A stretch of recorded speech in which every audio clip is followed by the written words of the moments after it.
that's very important to have fun with it. Another artist to Annie Wen, because Wan Chai is also under this construction. So she loves the short forms in Wan Chai Old District. So she molded some of the wordings there and combined a poet, which from Lei Ba. It's a poem about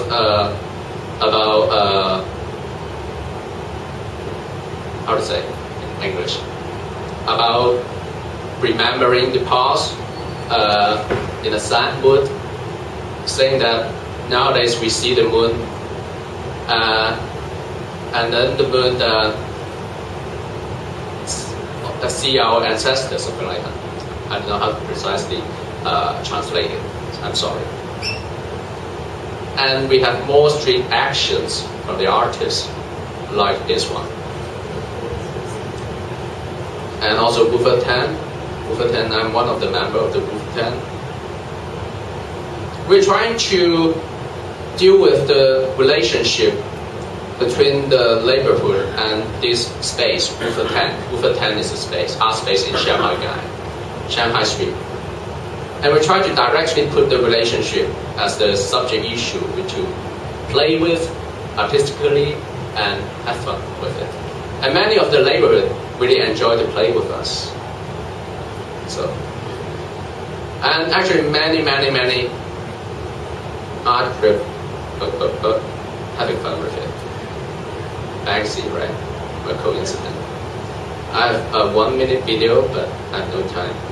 Anyway, so it's Lucy Parsons. Okay. So I forced it to finish it quickly. I'm sorry, but that's it.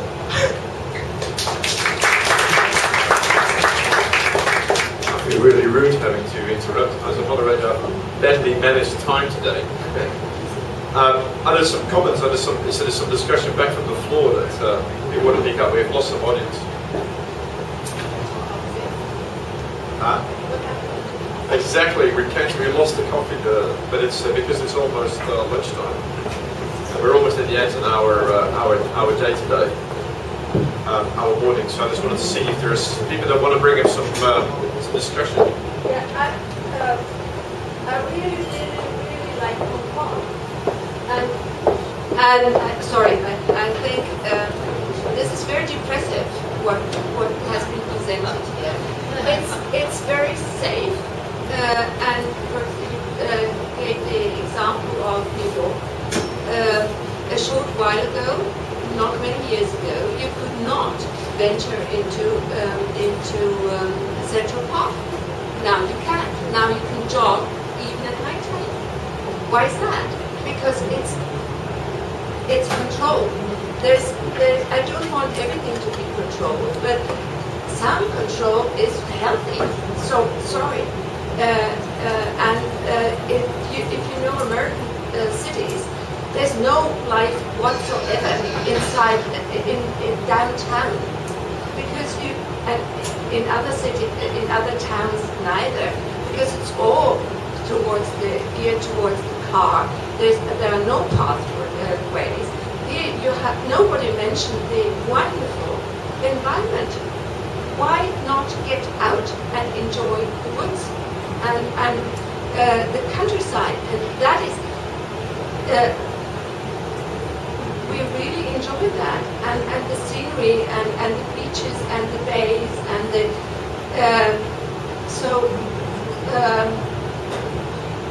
some of the points were really good, but it really sounds very depressing. So maybe you should enjoy living in Hong Kong and make the best of that.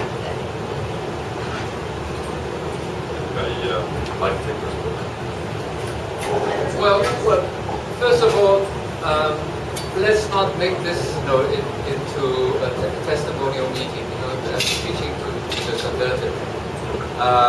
I agree, it got to be a little bit depressive, but I also agree with what some of you said about you have to empower yourself, and arts is a good medium for you to do do that.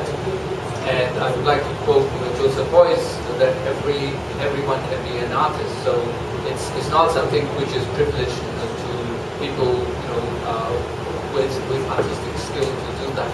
So that's my first point. Second, do we have to go and ask for the permission from government, from the municipal power at every turn to do something? Now, I have doubts about that. I mean, by saying you have to ask permission, you're not giving permission, then you are actually disempowering yourself. I'm not asking you to break the law, but think about there are gray areas in our life, in our city life, in which you can enjoy the freedom you want to enjoy. And going back to loving the city, I think having done, as I said before, a number of spotlight cities, my observations are, I think, say I've mentioned Paris. Parisians in general don't like their city, because by nature they're grouchy, and they know the city is loved by a lot of people who come for a visit but don't live there. Viennese complain terribly about their government in the city. Basically they just don't trust their government. They feel they're being watched and monitored. Now, on the other hand, New Yorkers, they really love their cities. They eulogize about their city. They readily embrace any writer, painter, filmmaker that tells stories or paints scenes of their city, like Edward Hopper or Georgia O'Keeffe. They don't always make complimentary pictures of their city, but the fact that they are interested enough to write or paint their city is enough. So what Hong Kong needs, mind you, we have a long way to catch up, because there's one observation: there's not one street in Hong Kong, is named after a painter or writer or philosopher. No, they're all named after God's what, some officials in the past, or merchants. So this has to change.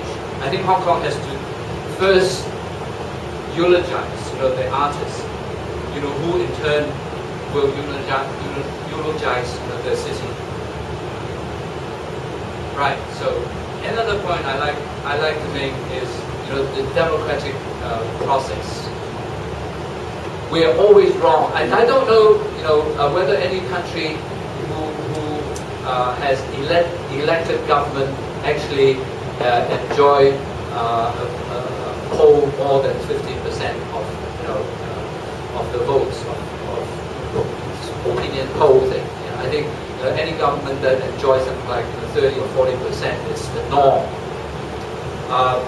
That means we are always wrong when it comes to choosing our government. I think one of the biggest landslide of choosing a popular government, as